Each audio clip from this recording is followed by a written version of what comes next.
faltam apenas 30 dias para o término do prazo de entrega do Imposto de Renda 2022. E quem ainda nem pensou nessa obrigação, que todos os anos tira o sono de muita gente, precisa se preparar. Afinal, a declaração traz algumas mudanças, como explica o professor da Fundação Escola de Comércio Álvares Penteado, FECAP, Tiago Nascimento Borges Lavov.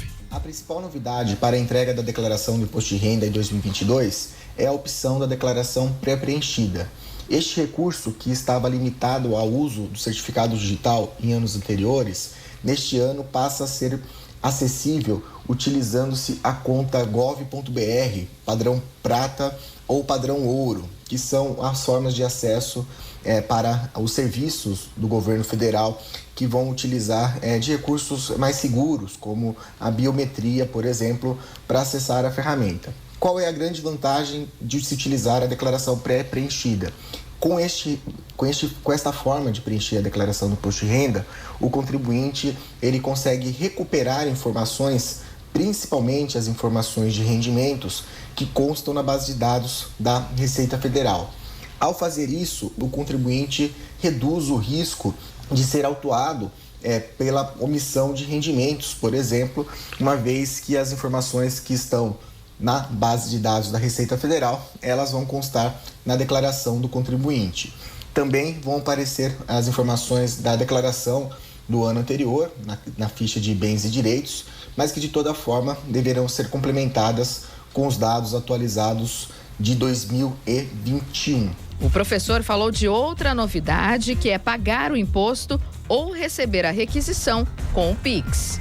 Quanto à novidade do Pix, para registrar a restituição do imposto de renda e também para fazer o pagamento, no caso de saldo devedor, essa é uma opção segura, uma vez que o Pix ele já é amplamente utilizado na nossa sociedade, desde que, é claro, observando os principais procedimentos de segurança que todos os especialistas apresentam em relação ao próprio Pix, que geralmente estão associados às tentativas de fraudadores, de hackers, acessar as contas dos cidadãos por meio de aplicativos maliciosos, engenharia social, considerando aí o controle dos recursos financeiros que estão aplicados no Pix. Mas se a pessoa, o cidadão, ele tem o cuidado no uso do seu saldo do Pix, ele vai poder fazer esse bom uso também para a restituição do imposto de renda ou para efetuar o pagamento desse tributo.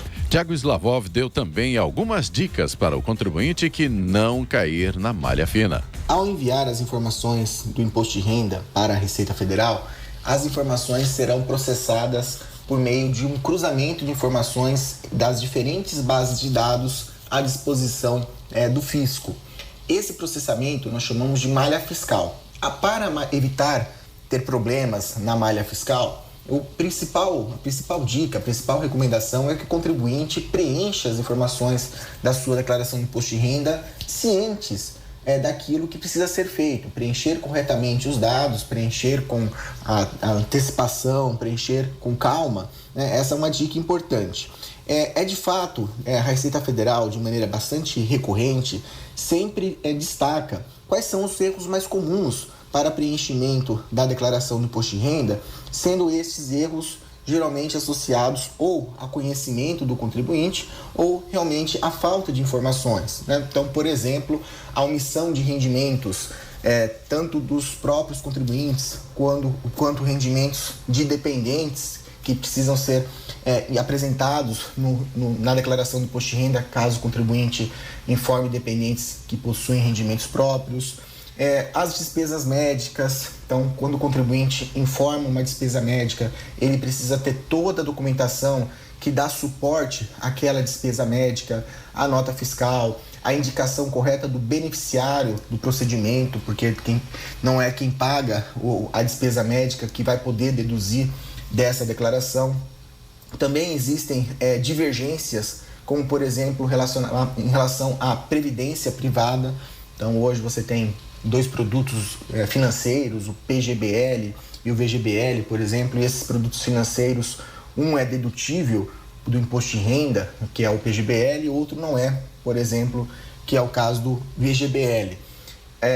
Pensões alimentícias, então quem paga a pensão alimentícia vai informar na ficha de pagamentos, na ficha de deduções, as pensões que são pagas, e quem recebe a pensão alimentícia também precisa informar os valores que são recebidos como rendimentos tributáveis. Então todas essas dicas, esses são exemplos de problemas, muitas vezes decorrentes ou do desconhecimento por parte do profissional no preenchimento da declaração do imposto de renda, ou pela falta de informações, pela falta de documentos que o contribuinte precisa ir atrás para preencher a informação da forma mais correta e completa possível.